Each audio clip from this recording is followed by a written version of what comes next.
DTV Odia देखिवा पाई subscribe करंतु एवं bell icon को मध्य दबाई दियंतु। सच्चिदानंद रूपाय विश्वपत्यादि हेतवे तापत्रय विनाशाय श्रीकृष्णं वयं नमो। जय जगन्नाथ। मु दिवाकर दास आपण को प्रणाम करुच्ची। मृत्यु पर जमदंड कार्यक्रम को स्वागत करुच्ची। आम मैंने आलोचना करुले इंद्रिय संयमर आवश्यकता मनुष्य को बहुत अच्छी, जहाँ भगवान गरुड़ को कही ए गरुड़ जदि मनीष इंद्रिय संयम न करें नाना दुख और कष्ट क्लेश को भोग करे से मनीष पंच इंद्रिय को संयम करार आवश्यकता अच्छे। आउ मो भक्त इंद्रिय संयम करी इंद्रिय जयी हो जाए। आउ आज कौन कहते कहले जोग अभ्यासीण प्राणायाम को करई यही परी भावी जेउ निरते भजई इंद्रिय मान को रखे निज अधीन रे सर्वभूत को समान मनई चित्तरे। समस्त भितर हृदय भितर से परमात्मा को दर्शन करे। भक्तबंधु क्या हृदय कष्ट देवा पूर्व 5 थर चिंता करंतु, कहीं कष्ट दियो नहीं हृदय कहार। हृदय अटई प्रभु मंदिर। जेमिति व्यवहार आपन को भल लगे सेमिति व्यवहार अन्य को करंतु। जो व्यवहार आपन सही पारंती नहीं से व्यवहार अन्य काहा को भी करंतु नहीं। भक्तबंधु अर्थात ये मोर भक्तर लक्षण जो माने इंद्रिय संयम करती सर्वभूतरे भगवान को दर्शन करती।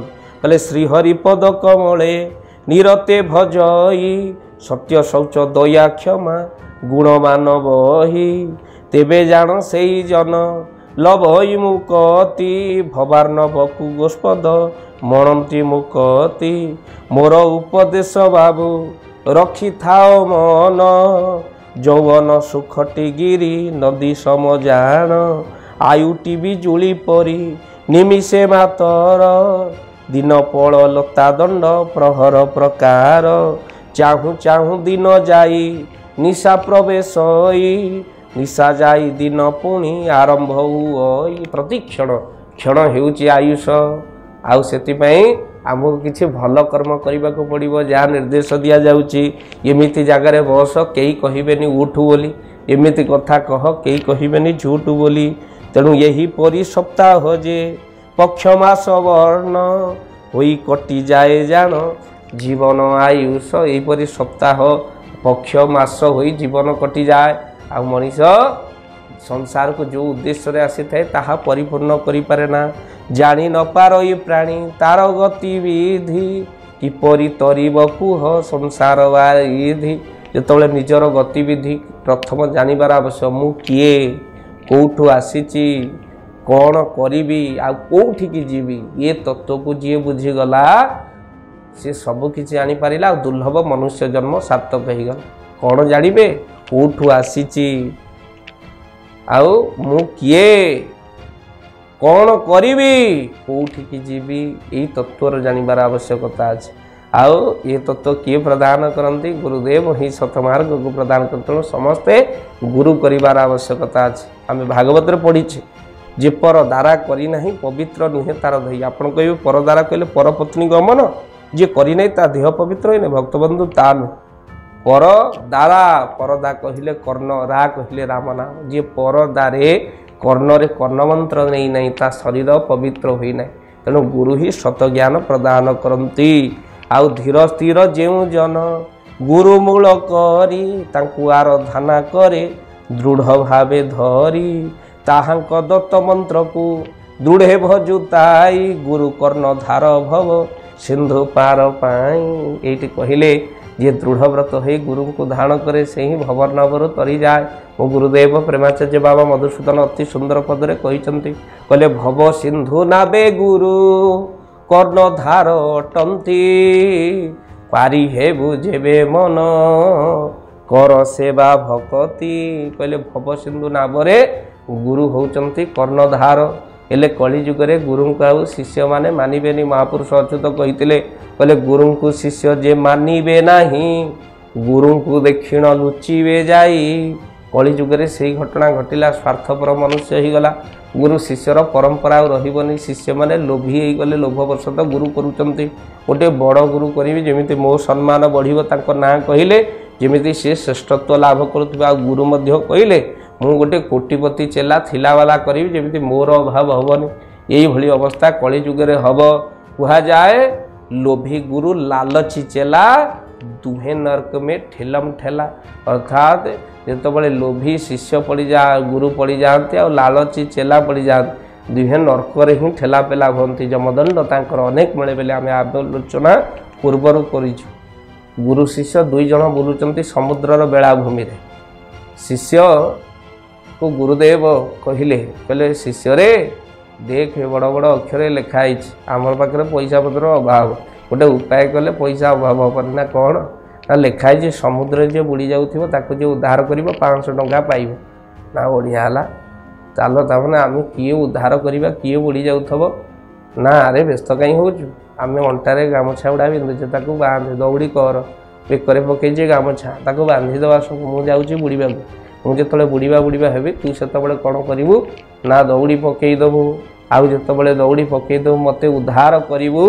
से समय भितर मत उद्धार करदेबू टंका 500 मिल संगे संगे भारी खुशी है शिष्य कहला गुरुदेव आपण को मान्य ना से तू शिष्य मु गुरु जो 500 तू मत उद्धार कलु बोली मत आमको पुरस्कार मिल ते मिल तोर 100 मोर 400 गुरु एथर बुड़वा को लगिले यही समय भितर शिष्य को कहले अरे गुरु शिष्य अरे मिछ बुड़ू बुड़ू सतरे बुड़वा को लगिले अरे उद्धार कर उद्धार शिष्य कहीं शुणे यही समय गुरुदेव कहले अरे तोर पचे 400 मोर पचे 100 मत एथर बंचई दे अरे गामछा पका संगे संगे शिष्य कहला गुरुदेव आपण ऊपर बोर्ड पढ़ी तल बोर्ड पढ़ी ना ऊपर बोर्ड लिखाई जे समुद्र बुड़ी जाऊ जी ताकू उद्धार कर 500 टका पुरस्कार पाइब तल बोर्ड लिखाई जे समुद्र शब उद्धार कर सी 5000 पाइब मु तो अपेक्षा करी आपण केतबेले शब हेबे भक्तबंधु कलिजुगे गुरु परंपरा रहा शिष्य माने गुरु को मारी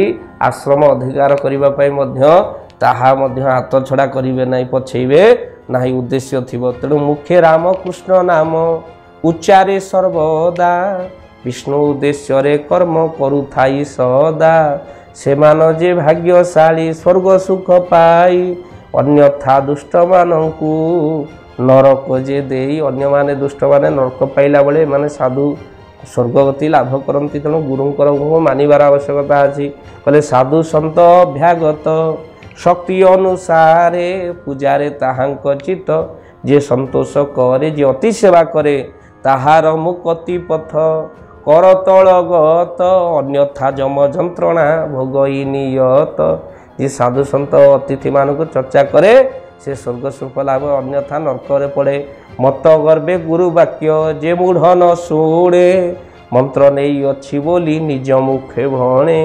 देखाइबा पाई चिता चैतन्य काटी उत्तम साधु बोलिण जेहु प्रकाशटी बड़ बड़ कथा मान मुखेरे कहई दिन हेले रामकृष्ण न उच्चारे नाही निरंतर कुटकप टकु आश्रा करे खचमिच कही जे लोकंकु तोष करे जन कामिनी लंपट निरते छई लोक को भंडीण भंड तपस्वी बोलाई दिन करे करई उपवास जे निरत निशारे आमिष पाक करई सतत दिन रे उपवास करिवो लोक जानिबार तापर रात्रि हेले आमिष भक्षण करिवो तेणु एमिति मध्य संसार हो तेणु से मानकर गति कौन कहले कपटी साधु जे ताकू परिहार सदा यही परी प्राणी जेबे मरण बाधा एपरी प्राणी न जेबे मरणर बेल उपस्थित हुए तेबे प्रवेश काल यही समय प्रवेश काल हुए विकटाल रूप धरी पापी को आकर्षण करे माया रूप देखाई मध्य भरे संजीवनी पुर को जे नियई ताहाकू यही भंड मान को नहीं जाती जातन पथरे देई नाना जातना को दंड प्रहार करई उपरे ताहार जमजातना जेपरी शुणी पूर्वर तुमको जमजातना कथा कही गरुड़ आम हृदय आपण को कहीचु ये भाव जो माने भेक बही साधु वेश धारण किंतु तांकर लक्ष्य कौन ना भंडीबा ठकिबा से माने बहु दंड पाती से ही सबु भोगत ही करीण आकूल हृदय तृषारे हुई अत्यंत व्याकुल न मिलई अन्न ताकू न मिलई जल कंठ ताकू शुष्क हुए तार सदा काल से कांदु थाए ତା କଥା ଶୁଣିବାକୁ କେହି ନଥାନ୍ତି ଭକ୍ତବନ୍ଧୁ। ତେଣୁ ଠକିବା ଛାଡ଼ନ୍ତୁ, କାହିଁକିନା ଠକର ଏଇଭଳି ଗତି ହୁଏ ବୋଲି ଗରୁଡ଼ ପୁରାଣରେ କହୁଛନ୍ତି। ତେଣୁ ଅନ୍ୟକୁ ଠକିବା ପୂର୍ବରୁ 100 ଥର ଚିନ୍ତା କରନ୍ତୁ ଭକ୍ତବନ୍ଧୁ। ପରଦ୍ରବ୍ୟ ପରଧନ ହରଣ କରିବା ଠିକ୍ ନୁହେଁ ବୋଲି ଗରୁଡ଼ ପୁରାଣରେ ଏହାର ମତ। ଭକ୍ତବନ୍ଧୁ ମାନିଲେ ନିଶ୍ଚିନ୍ତ ଆପଣଙ୍କର କଲ୍ୟାଣ ହେବ। ଆଜି ପାଇଁ ଏତିକି। ପରବର୍ତ୍ତୀ ଅଧ୍ୟାୟରେ ସୁନ୍ଦର କଥାକୁ ଆମେ ଆଲୋଚନା କରିବା ଗରୁଡ଼ ପୁରାଣର କଥାକୁ। ତେଣୁ ଆଜି ପାଇଁ ଏତିକି। ଜୟ ଜଗନ୍ନାଥ। ଯଦି ଆପଣଙ୍କ ଜୀବନରେ ବ୍ୟକ୍ତିଗତ ପାରିବାରିକ ସମସ୍ୟା, କର୍ମକ୍ଷେତ୍ର ନିଯୁକ୍ତି, ବୈବାହିକ ସମସ୍ୟା, ବାସ୍ତୁଦୋଷ ଏବଂ ମାଲି ମକଦ୍ଦମା ଆଦି ସମସ୍ୟା ଥାଏ, ତାହେଲେ ସମସ୍ୟାର ସମାଧାନ ଓ ପରାମର୍ଶ ପାଇଁ ଆମକୁ ଯୋଗାଯୋଗ କରନ୍ତୁ। ଜ୍ୟୋତିର୍ବିଦ doctor Bhabani Shankar Mahapatra, Budheswari colony, plot number 26, Bhubaneswar. Phone number 9776833302 9439444924। ଆମର ୱେବସାଇଟ୍ www.srijagannathastro.com। DTV ଓଡ଼ିଆ ଦେଖିବା ପାଇଁ ସବସ୍କ୍ରାଇବ୍ କରନ୍ତୁ ଏବଂ ବେଲ୍ ଆଇକନ୍କୁ ମଧ୍ୟ ଦବାଇ ଦିଅନ୍ତୁ।